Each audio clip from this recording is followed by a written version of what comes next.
अऊज़ु बिल्लाहि मिनश्शैतानिर्रजीम बिस्मिल्लाहिर्रहमानिर्रहीम।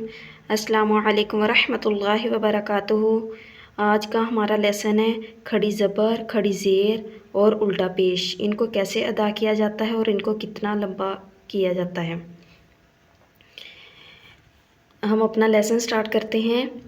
बा खड़ी ज़बर बा, यानी खड़ी ज़बर को इतना लंबा किया जाता है कि एक अलिफ़ के बराबर, जैसे बा ज़बर अलिफ़ बा लिखा होता है, एक अलिफ़ के बराबर इसको लंबा किया जाता है।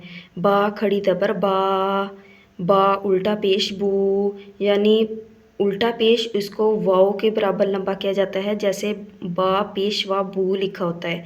बा पेशवा बू जैसे पढ़ते हैं इसे, बा उल्टा पेश बू। नेक्स्ट बा खड़ी ज़ेर बी, खड़ी ज़ेर को या के बराबर लंबा किया जाता है, जैसे लिखा होता है बा या ज़ेर बी। खड़ी ज़ेर को एक या के बराबर लंबा किया जाता है, उल्टा पेश को वाव के बराबर लंबा किया जाता है और खड़ी ज़बर को एक अलिफ़ के बराबर लंबा किया जाता है, जैसे या खड़ी ज़बर या उल्टा पेश यू, या खड़ी ज़ेर जी। रवा को पूर करके पढ़ना है। रवा खड़ी ज़बर रवा, रवा उल्टा पेश वो। रवा के कायदे में हमने पढ़ा था कि रवा के नीचे ज़ेर हो तो इसको बारीक पढ़ा जाता है। रवा खड़ी ज़ेर री, इसको बारीक पढ़ेंगे। मीम खड़ी ज़बर माँ, मीम उल्टा पेश मू, मीम खड़ी ज़ेर मी, यानी इनको ना ज़्यादा लंबा करना है और ना बिल्कुल नॉर्मल तरीके से पढ़ना है। जैसे ज़बर पढ़ते हैं बा ज़बर बा, बा उल्टा पेश बू, बिल्कुल ऐसे नहीं पढ़ना, ये बिल्कुल गलत होगा। इसको नॉर्मल लंबा करना है, जैसे एक अलिफ़ के बराबर। मीम खड़ी ज़बर माँ, मीम उल्टा पेश मू, मीम खड़ी ज़ेर मी। जैसे हा को देखें हम, हा को सीने से निकालते हैं। हा खड़ी ज़बर हा उल्टा पेश हू, हा खड़ी ज़ेर ही, हा हू ही।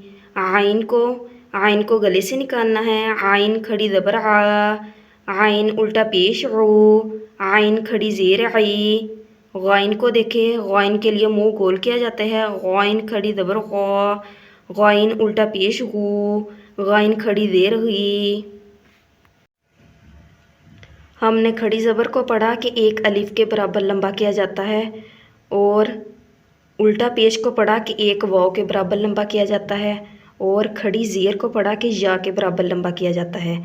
ये बिल्कुल उसी हालत में पढ़ने हैं जैसे कि खड़ी ज़बर उल्टा पेश और खड़ी ज़ेर पढ़े थे, इनको भी उतना ही लंबा करना है।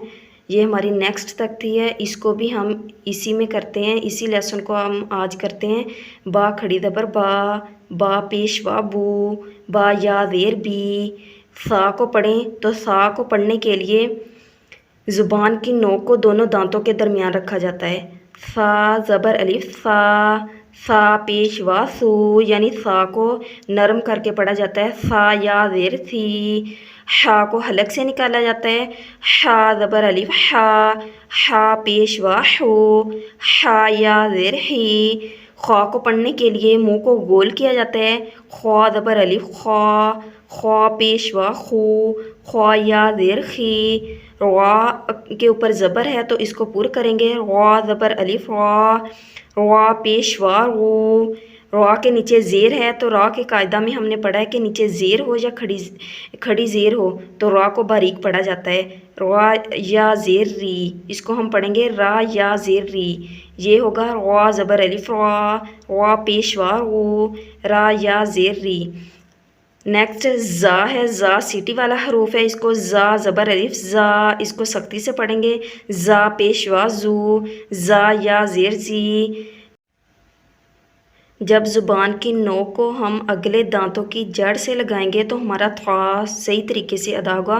था ज़बर अलिफ था को पूर भी करना है और अच्छे अंदाज में इसको अदा भी करना है। था ज़बर अलिफ था पेशवा था या ज़ेर थी। नेक्स्ट हमारा ज़ा है, ज़ा को पढ़ने के लिए मुंह गोल किया जाता है। ज़ा ज़बर अलिफ ज़ा पेशवा ज़ू, ज़ा या ज़ेर ज़ी। इस तरह इस पूरी तख्ते की प्रैक्टिस करें। पूरी तख्ती को बार बार पढ़ें। जितनी प्रैक्टिस करेंगे उतने अच्छे अंदाज में आपको पढ़ना आएगा।